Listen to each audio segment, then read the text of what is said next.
Welcome back, everybody, to another episode of Ben the Human Plays Vagrus the Riven Realms.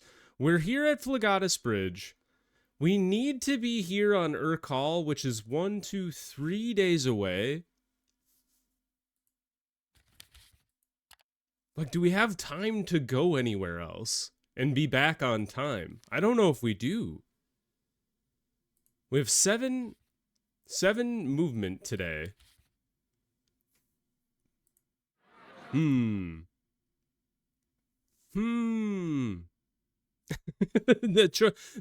almost feel like we should just like hang out here. Although, don't we have something to take to?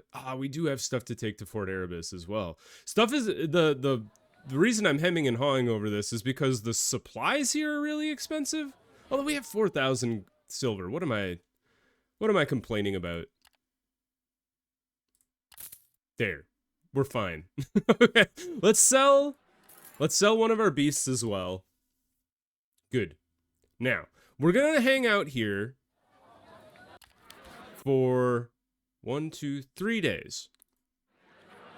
Let's rest up. Oh, I almost forgot. I forgot to talk to... This is like 3 episodes ago. But I forgot to talk to Harvick and Scornar after we completed more of their missions. And that's why I couldn't level them up earlier. So let's see here. Where... Campaign of Payback. How's it going? I'm pleased to report that quite a few of the assholes are off the list, boss. We gotta keep at it, though. Sooner or later, everyone gets their comeuppance. It appears this makes Harvick very happy. We gained a lot of insight, and then I think that's all we can do for now. But we can upgrade him now to level 5 if we so choose. And then we should talk to Scornar, because we moved his thing along, and I forgot to talk to him about it as well. Talk to Scornar about Falco's demise. Scornar grows quiet upon the mentioning of Falco. There's a long pause during which he just keeps staring at the darkness of the night, and you begin to think that he will not speak at all. What he said before the fight really got me, my friend. He says at length, "It's hard to admit. I never thought I'd be so pissed off by such drivel, but here we are." You tell him that Falco knew how to push him to anger for sure. Aye, and now he's gone. Everyone around me seems to meet a sad end sooner, more often than later. And before I killed Falco, I realized I don't really care. The ones that were important to me are long gone. My kin, my family. I left that world and came here. To this dark, effing awful land. There's a long silence following his confession. Have you ever felt that you have no idea what you want to do? He asks after a while. I'm sure you've never had such doubts. Me neither. For a long time, you see. Still, I wonder what is it you truly want. What do I want? I don't know. Let's explore the realms and learn its secrets. I've wanted many things, achieved many more, but time has sort of drifted away. I often feel that I never grew up, only grew old. The two of you just stand there, pondering his words. You know what? He says suddenly. I think I have to find them. My kin. Some of them might be alive. Of the ones I came to Zareen with, I mean. I parted ways with 2 of my cousins and a friend almost 2 decades ago, but I kept tabs on them while I was leading the gang in Avernum, at least for a while. I could follow those up and see what happened to them. He nods a few times before becoming more and more decisive. Aye, that is what I should do, my friend. He comes to the decision. Our journey should give me the chance to seek them out, right? First, I should find Surtur, my older cousin. He might know about the others. Last time I checked, he served at the Crimson Gate. Oh, I should have talked to him back when we dropped off the demon thing that was Shamsi. Having joined the dragons because he saw them as the most powerful faction out there. Can't blame him. We should visit the gate sometime and ask around. You tell him that sooner or later your path will take you there. Actually, I planned on taking oil directly to Crimson Gate after we get back, so... Hey, even more insight. Wonderful. Enough chatting for tonight. Let's upgrade the both of them now. 1, 2. And I love these traits that you can give them. There's some pretty powerful things in here, like God's Beloved, additional initiative and power and vitality. That sounds awesome. Die Hard, not so much. Fearless, meh. Immovable, meh. Kingpin would be good. More power and initiative and accuracy. What do I need for that? Savvy and charisma. 3, right? 1, 2, 3. Kingpin. Perfect. Axe swing we can't get until we're at prowess 6 anyway. Same thing with shield bash.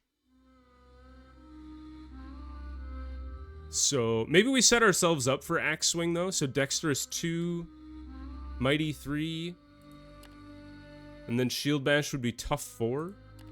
And then we have 3 proficiency left. Go for strong-minded 2? Sure, why not? Religion. Skulker is good, but we already have a crap ton of Skulker on the team. Beast lore? I don't know. I think we'll save the 1 proficiency for him. Confirm? And then let's do Harvick real quick before I forget. 1, 2. I want to get chitinous growth so bad, but you have to get him all the way to level 8 to be able to do that one. So, killer instinct would be good. We need savvy 2. Bouncer is vitality and a lot of resistance and evade.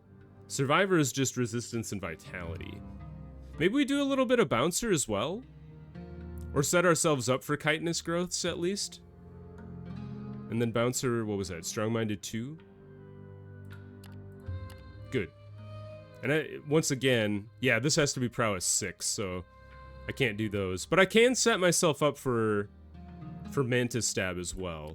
And then we still have 7 left over. There's just like not as much to do with the Harvick as some of the other characters. I can do bouncer again, which would be strong-minded 3. And then that's 9 proficiency. Yeah, well, let's hold off on upgrading him anymore. Because I don't see if any of these wouldn't be super helpful. So I think I'll hold off on any more, and we'll just hold on to the proficiency until I can get the stuff I want. All right, that has been an exciting start to the episode. To end the day, we have 2 more rests ahead, so we might as well just go on through. 2 and 3. All right, it is Urkal. The day of Urkal is upon us. Great. All right, nestled underneath Legatus Bridge is the most popular establishment in town. Head to the gambling den. All right, so observe the high-stakes game going on here. The den's centerpiece at this time is a big game between 3 major players. The lineup itself is pretty diverse. A Damahan merchant, a middle-aged woman wearing House Venari's colors, and a wiry, muscular fellow sporting shoulder-length auburn hair and a sardonic smile to boot. Judging from what you've heard, he perfectly fits Jarek's description. When the game gets started, things move at a blistering pace. Scores of bros move back and forth as hands are played, and eventually the Venari woman is beaten badly when she loses in a big betting hand against Jarek. As she departs, he has a quip for her. "Please give my best to my Venari friends, Daria," he says, wearing a beguiling smile born of playful mockery. She fires back a suitable retort, but Jarek's attention has already returned to the game, to his savvy and confident Damahan opponent. You watch the two go back and forth for hours, trading coins and barbs. Eventually, everything comes down to one big hand. It begins with the merchant on the attack, betting relentlessly into Jarek, who calls nonchalantly after contemplating each decision. Then at the final bet, the Damahan announces all in, wagering all his remaining coins. With the hundreds of bros now hanging in the balance, a wry smile manifests on Jarek's face, and he considers the situation. "See, the thing is, Mulu, I don't think you have shit. The only question going through my mind is my shit better than your shit? And I've come to the conclusion that it is. I call." Silence envelops the room as countless onlookers watch Mulugatu reveal his hand, only to prove his opponent right. He has nothing but a bluff. An audible gasp follows when Jarek finally rolls over his own hand. An extremely weak but still technically better offering. Two pair. Content with his victory, one pair, I guess. Content with his victory, he thanks the Damahan man as he rakes in his winnings before rising and taking his leave. As he does so, your eyes meet momentarily, and he winks enigmatically before heading to a secluded table. Continually shrouded in a thin layer of smoke, the den is home to card players down on their luck, legionnaires playing dice, and high-profile gamblers looking to make it big. Let us approach Jarek to discuss Brutus. You find Jarek alone, sitting in the corner of the den at a large table, counting coins. Noticing your approach, he looks up with a mischievous smile on his face. "So here you are, Vagrus, with a million questions, eh?" He rises to shake your hand, his grip firm. "Well met. You'll have to forgive me. I'm a little busy right now, as you can see. Clearly waiting for your response, it is with faux interest that he listens to you retell what you have heard about Brutus. That it was he who did the deed of pushing him into the Lethe. You spy a slight shift in his demeanor, though he remains unreadable beneath a smile that challenges you now, at once sardonic yet somehow beguiling. Well, aren't you just the sleuth? Caught me red-handed. Yes, I did throw Brutus into the river. Yes, I nearly drowned him in it. Took all my strength not to, if I'm being honest. Of course I had done that. There might have been an investigation, and those Oscolites have a real hard-on for conversing with the dead. No, I did what I had to save the women of the lounge, plain and simple. I'd do it again in a heartbeat. That man was a worthless, woman-beating shitheel, and he deserves the sword, nothing less. The justice I doled out was merciful. Want my advice? Tell him whatever you think he wants to hear. Take the coin and be off. Now, if you'll excuse me, I have a few errands to take care of before I depart. If you got any questions, make yourself scarce for now. I've got to sort this coin, and we can trade stories once I have, he remarks, turning his gaze once more to the pile of bros in front of him. We take our leave of Jarek. We could go back and talk to him?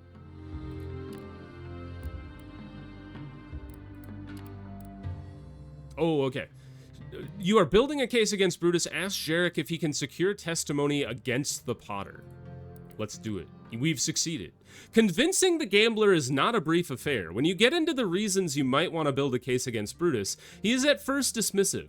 That ship has already sailed, Vagrus. There's a reason I did what I did to Brutus. The lecher is close to untouchable, even if he doesn't realize it. It is for that reason I do not care about bringing him to justice, at least not through the law. He smiles. No, what had to be done has been done, and as I said before, to lie to him and walk away with his coin. Anything further is just not worth the time and potential hurt. But you are not done. Jarek might have a silver tongue, but it is only comparable to your own intellect and savvy. After a time, you feel that he's begun to trust you, as is evidenced by his next words. I like you, Vagrus, I do. I won't let you F my sister. I'd let you F my sister if I have one. No thanks. But I don't. He remarks, laughing at his own joke. As I said earlier, Brutus himself is too valuable as a master potter to be punished for his past deeds. But his lack of memory presents an opportunity. The opportunity to relieve him of some more of his coin. Jarek pauses now, taking in the moment, leaning in closer, a roguish gleam in his eyes. Just how you do that, I'd leave that to you. You're certainly smart enough to figure it out on your own, he observes, leaning back now. You ask Jarek if there's any way that he might help you with this underhanded goal. Yes, I know the Potters who work under Brutus, and let me tell you, they are not a fan of the rakish bastard. If it came to it, they'd go against him, I'm sure of it. Of course, it won't come to that, but there's the evidence if you need it. Other questions? We do not. Ask him what he does for a living. No, we don't need to bother Jarek anymore. Attempt to secure evidence or testimony against Brutus from the short, stocky barman. Sure. The barman glances up as you approach, shooting you a cynical look. It would seem he's already recognized you and your companions, though of his allegiances you cannot be sure. Heard you've been doing the rounds, vagabond. I can interest you in a drink, or are you here for something more? He asks, his brow furrowing with curiosity. You relay Brutus's predicament and the subsequent morsels of information you have garnered thus far. Brutus was not a good man, and as the barman who serves him, you wonder what intel you could glean from him. At this stage of the investigation, subtlety is hardly necessary, especially given your growing notoriety at Seedy's. Look, friend, let me give it to you straight. Everyone knows what Brutus did, what he was. We're just glad he's not that man anymore. Now he's just a strange potter with an affinity for watching. Virtually harmless, he states before finally adding, it's water under the bridge. Any discomfort Brutus garners from the name-calling or bullying he faces is probably deserved. He's got coin aplenty to make up for it anyway. Debate with the barman about why Brutus deserves a harsher punishment than the one he has already faced. We have succeeded again. Taking the lead alongside your companions, you engage in a hearty debate with the stocky barman. He is more stubborn than you expect, holding to a very particular philosophical inclination on memory loss. A man without a memory is a stranger unto himself. I do not see why such a man should be punished. How can he be fallible for deeds in which his psyche took no part? Evil in men comes from their actions, and the minds behind those actions. A man like this, Brutus is no longer. Instead, he's merely another creeper in a snake of rakes and wretches who frequents the pleasure lounge. He states, his confident in his position. There is a strong logic in his argument, but his theory soon unravels when you challenge his assertions over the course of hours, bringing light to the underlying illogical fallacy that he is suggesting. Indeed, losing one's memory does not simply decouple one's responsibility for one's actions. Things are rarely quite so simple. Moreover, the River Leith is highly unpredictable. Anomalous sight, there is no telling what its long-term impact on Brutus might be. In the end, the stocky man finally gives in. He does not profess to completely agree with your observations. Debates rarely end thusly, nor is the man devoid of pride. Instead, he tells you that he will put his word to the test if the matter of Brutus's fate escalates, and you need him to back you up. Thanking the short barman, you return to the main floor. We've already done this. To the pleasure lounge? We could talk to the Legionnaires? And talk... Oh, this is part of a tale of memory. Okay, why don't we talk to these dudes? The Legionnaires are still adorned in their battle armor. Many bear fresh scars, cuts, and bruises. They seem to have taken up an entire section of the lounge, where a group of half a dozen men has already corralled roughly half the women of the same number. The madames of the lounge appear content and comfortable. Most have been bought drinks and look as though they are settling in for a long night. One man at the table, a bald fellow with massive frame, turns to you in your commies, a tipsy curiosity beneath his battered features. "Looking for a piece of the action, mate?" You drink and ingratiate yourselves with the Legionnaires. You may learn of valuable testimony against Brutus. We succeeded again. It is not long until you and your commies have taken up positions around the Legionnaires, drinks in hand, ready for all kinds of bawdy banter. You learn that the men have just returned from a successful campaign against a nearby Ahari camp. Tonight is the night they celebrate their victory. The first part of that celebration is plain to see. They have already taken the lounge's finest, but the next step seems to involve you in a drinking competition. Amidst the slurred banter, you realize that this is some kind of rite of passage with them, and you simply must partake and prove your worth. Lest you be shelved as a soft cock, they say, damned to be ostensibly subhuman status of a lesser binge drinker. Nonetheless, you persevere.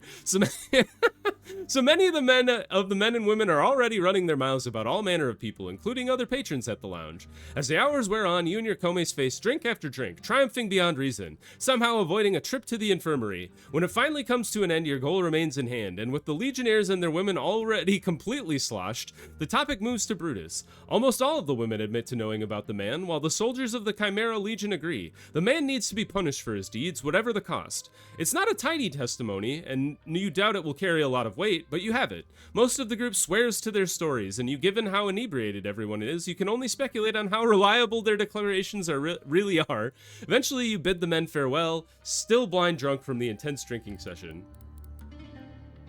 Alright, well, I think we've got all of the testimony we could get. So let's find and talk to Brutus. As you search the lounge for Brutus, you catch a familiar-looking woman in the distance. She makes eye contact and then beckons you over to a private room away from the prying and curious eyes of the room. Seeing no reason not to, you follow alongside your commies, vigilant and ready. Once you reach the room, the woman comes closer into view, and you notice that she is flanked by two men who stand armed, bearing the colors of House Venari. I am Daria. Oh, she was playing in the poker game with Jarek.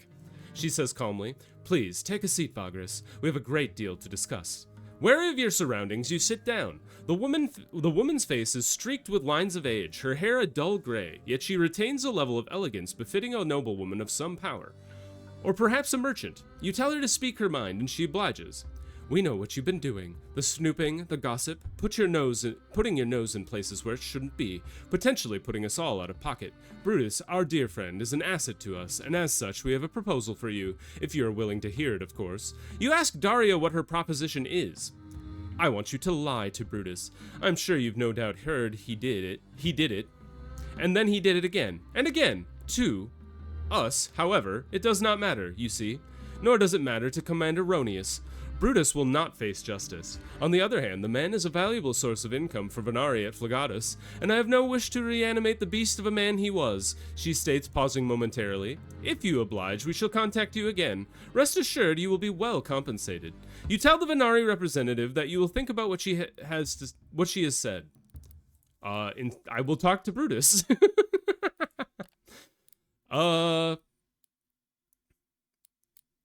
You are ready to tell Brutus who he was and what happened to him. Tell Brutus the truth about what happened and who he was. Lie to him or blackmail him into giving me more coin with the testimonies and evidence you have against him. Okay. Yes, this part. Oh, Gorgoro and Aelani hated that. You lay it on thick, speaking to every detail of minutia you have garnered, every morsel of disdain against the potter, every man or woman who put their word on the line to speak out against him. For a time, Brutus merely casts his gaze down to the table and his drink, utterly dejected. I should have known you'd do this, he stutters before beginning to sob softly. You watch the potter uncomfortably while he does so, imagining that he might stop, but he does not. The whimpering and wailing merely come to be more pronounced, and is like watching a boy scorned by his mother to an eternal ineptitude. And now as you look around, you realize Brutus is seen as onlookers paying attention. Knowing that the setting is turned against you, you and your co-mates escort Brutus from the lounge, leading him outside Cedes for a little fresh air. Once you are there, he begins to plead with you. My work is precious, please, Vagrus, have mercy. I do not wish to end up on the brig for something my mind could never fathom. But you're not. You are done listening, as are your co-mates. Blackmail is not to be taken lightly, especially for no payoff. You push Brutus on the matter of coin, and suddenly he falls to his knees, breaking down. Take it all, you filthy vulture, Brutus bellows, emptying his pockets as Bros falls onto the filthy cobbled floor. You will not allow those words. You communicate only through violence. Punching the man in the gut is enough to wind him into collapsing. As he coughs in revulsion, spitting up blood, you have your comes gather up his coins, leaving the so-called lecher to wallow in his wretched fate. After taking everything that Brutus has, you leave him sobbing outside of Cedes to rot. Is that it? I think so. We've already done it. Okay. Well, I wonder if the House Venari is mad or not. Because I technically didn't... Well, I did tell him the truth, but I didn't, like, try and hold him accountable. Anyway, we should probably leave. We gotta head to Fort Erebus now. What an odd story that was. I just asked a bunch of people about how bad this guy was.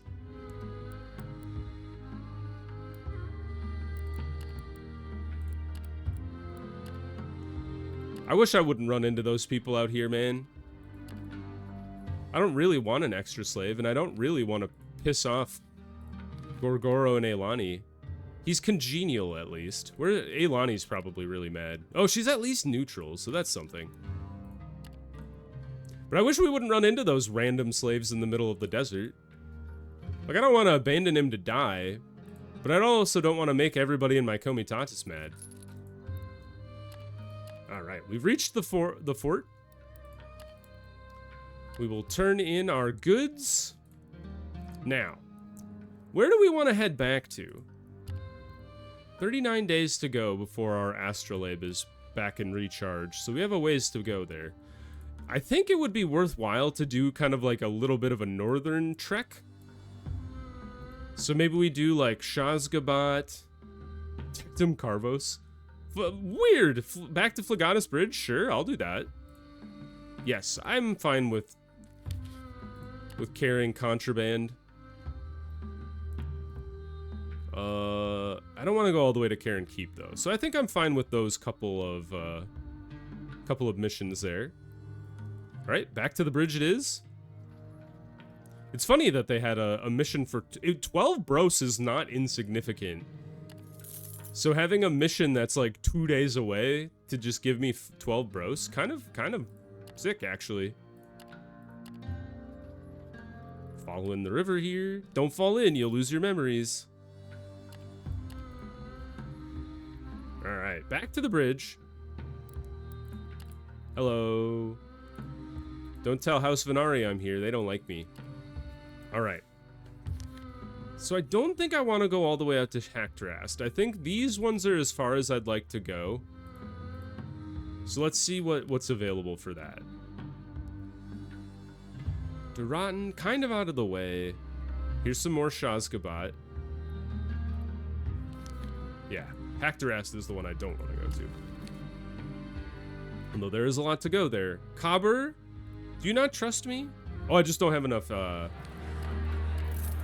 I didn't have enough inventory space. Caverns of Largus, Hacktrest, another Cobber mission. Another Cobber mission? We'll take that one. And then I guess we'll get another beast, and then we'll take that last mission to Cobber. Ta-da! And I need to build more rep with the Ratharnic Alliance anyway, because I need to be able to get the Dragon Steel from them. I think they're the only ones that sell it. Alright, so we should rest here today. Why don't we exchange news? Erebus. We might as well take this group of mercenaries. Rest on the ground. Then we shall leave, and then we shall go visit Tamara in the coffee land of Utengray. Continue onward to meet them. Get them unstuck. We succeeded. They gave us some oil. Okay, let's ditch this little bit of supplies and take the oil. And we got rep with House Venari. Cool. Maybe they'll forgive me for trying to get their Potter, like, put in jail or have a mental breakdown or something. Orc Warband, rude. I'll fight your butts. You're not that strong.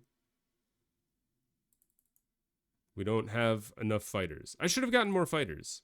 Oops. Well, this is probably going to be pretty rough. 86% chance to succeed is pretty good, though. And especially if we cull the ranks a bit. Looking pretty scary, some of those guys are. Alright, good job, Eilani. Let's see. Nobody has double moves, so why don't we try to stack up some stuns on these front row people? It did not work. So instead, we'll just hit him really hard. Shoot him a bunch. Axe. Dodge. Oh, you coward. Alright, try to burn him to death. Yeah, we did it. Well done. Rush forward. Axe the guy who's already been wounded. You punched me. How rude. And then you punched Eilani. And then you punched Gorgoro. My whole crew is topsy-turvy. I guess we just shoot this front guy, huh? And then let's give Nadir a double action. Be kind of sick if she could double fireball people. There's one fireball. Rush forward. Swap with Kreefta, maybe? Here come all the orc attacks. Oh, right in the gut. And then a hammer. And another hammer. Stop beating up Nadir. She's done a lot. They only care about Nadir. Good block. All right, burn these two to death. All right, we killed one of them. He's truly dead now. Now, you guys are all pretty tough, so we should all focus on the same guy. Except for this side, because there are two targets rather than just the one. I should bring him back to the front, even though it kind of wastes a turn. Haha, nerd. Okay, not as much of a nerd. Alright, try to stun this guy. You did it. Well done. I'm proud of you. Oh, crit for 8 is fantastic news. One more hit, please. Ah, he lived. Oh, crit for 2. That's odd, but okay. Maybe I will put a ward under that guy. Right, he's dead. Eilani, you're in a weird place.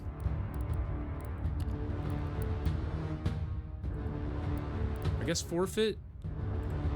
You try to kill this guy? You did it. And then try to knife this dude and switch with Eilani. Okay, that's fine. And an axe, and then a ward. And then I think we can kill him this turn. We did it. We did it, team. Oh, he survived, you bastard. I hate you. Die, for real. It happens all the time. I'm like, we're winning. We're not winning. All right, that was pretty good. Killed a lot of them. One dude wounded. Success, they're retreating. We have a 99% chance, so we might as well pursue. Kreefta got herself caught up in some bamboozlement, and the guy who was wounded got himself killed. I can't be too upset. That went pretty well. Oh, he got healed? Or did the horse die? No, he's fine. I don't know. He came back from the grave. 28-0. Holy cow. Got a lot of goodies. Lots of bones. I'm assuming the scrap metal is probably the most valuable thing that we got out of that. So we'll call that good. Continue onward. And we will meet with our coffee friend. Can't tell if it's the romantic inclinations are true or just for fun. So let's go visit the band, or not the Bandul. I don't want to talk to the Bandul. I wanted to talk to the Elegant Hanjari tent. Visit Tamara. You begin conversing. Let us talk. Oh, I was gonna tell her the story about how I met the Great One, but apparently I can't. Ask her why she elected to go into the coffee business. When I was just a girl, my father, Mahmoud al-Radan, helped me brew coffee for him and his associates at a business meeting about Radan. As I grew, so too did my ambition, and after a while, I was the only one doing the preparations. Didn't she already tell us all this?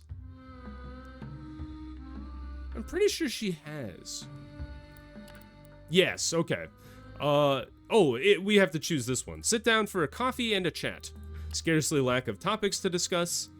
We could tell her about Brutus. Here's where we can tell her the tale of Candake and the Golden Theory.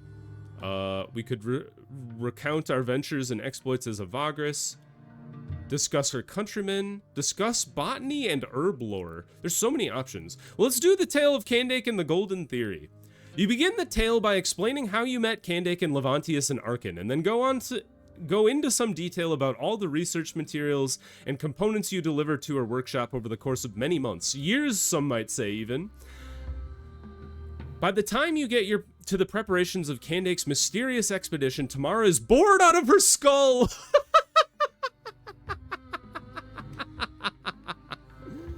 Is this supposed to impress me, dear Vagrus? She inquires mockingly, though there is that playful glimmer in her eyes. You worked for this eccentric woman, and I dare say you managed to get into her good graces. So what? I'm beginning to see a pattern emerge. She chuckles. Ha ha! She's got me there. Smiling amicably, you tell Tamara that the tale is set to take quite a turn, which seems to focus her attention again, at least briefly. But that is enough to get to the part where you first laid eyes upon the Leviathan and learned about its dark secrets, the entity lurking inside, and its malevolent intense. And then you get to the encounter with Dragon Praestagor. Tamara can barely contain her excitement. A real dragon? She squeals gleefully. And you're just telling me now? I take everything back. You are the most peculiar wanderer I've ever had the pleasure of talking to. Tell me more about this dragon, will you? Did you convince it to give up the skull in the end?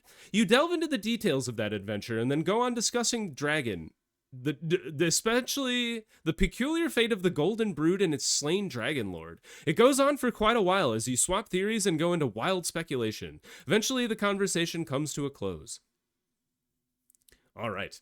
As the flow of conversation begins to dissipate, Tamara tells you there's one more thing she would like to discuss. So you ask her what is on her mind. Her expression becomes pensive. Is she nervous or flustered? You cannot know, though she speaks, you catch an inkling of vulnerability for the first time. Look, Vagrus, I've become quite fond of you. That's why I've finally decided to ask, enterprising individual that you are, will you help me broker a deal with one of the factions here? Were you successful, I would reward you in kind. I was loath to discuss such matters with a virtual stranger when we met, but let's just say I've come around. My time is short, and the business is bleeding money. I need investors, and I need them now. Mind you, I'll stay true to my word. I'll not sully my family name to feed their vulturous greed, to allow them to swindle me. And I quite imagine we would make a fine duo when it comes to eluding that fate. Holding your response to her request momentarily, you ask her to elaborate on the situation such as it is. She has said much of being robbed or swindled, but you will need to know the details if you are to help her. She nods, getting straight to the point. Majority ownership. That's what they want. I run the business, though any decisions I make can be overruled by their leaders. Right now, I own the rights to this settlement, but they have the coin, and not to mention the capability for infrastructure. It's simple, really, and I suppose inevitable in a way. Unless, she pouts, deliberately lowering her eyes. Unless you can help me, that is. Perhaps you would fare better against them, and we could set up an arrangement. A meeting where I'm instead given a majority share. It'd be almost like going into business together. Except I need your wits and cunning, she murmurs, soft and playful. Whether deliberate or involuntary, you feel Tamara's eyes on you now, anticipating what you might say. Could I be the partner? I'm pretty damn wealthy. Agree to help Tamara broker a good deal with one of the factions. +1 insight. Tamara beams at your answer and her lips flourish into a triumphant smile. Straightening herself and bringing her bejeweled hands together is a marked expression of enthusiasm. Her words accentuate her elation. Thank you, Vagrus, truly. Somehow when you waltzed in here, I knew that you were the one to help me, to help us.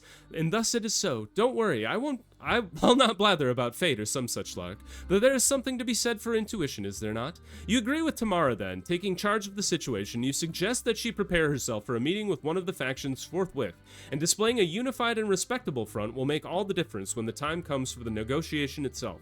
She agrees and fires back with a quip at the mere implication that she would not maximize her chances. Well, look at you, daring to lecture me on how to present oneself after you come in here bootsmarred by the combined feces of an entire comitatus. Rich, Vagrus, rich. Her beguiling smile remains as she rises to gather up your now finished coffees, bringing your time together to a close. You resolve to return if you have questions or when you have set up a meeting with one of the house leaders in Uten Grey. Ultimately, you shall decide which one. All right. Well, we will deal with that next time. Maybe I'll look into which faction I have the highest rep with here. But if you guys enjoyed the episode, click the like button. It helps me out a lot. If you want to see more Vagrus the Riven Realms or the other videos I have going on the channel, subscribe to the channel. That also helps me out a lot. But until next time, everybody, I hope you have a good one, and I'll see you in the next video. Bye-bye, everybody.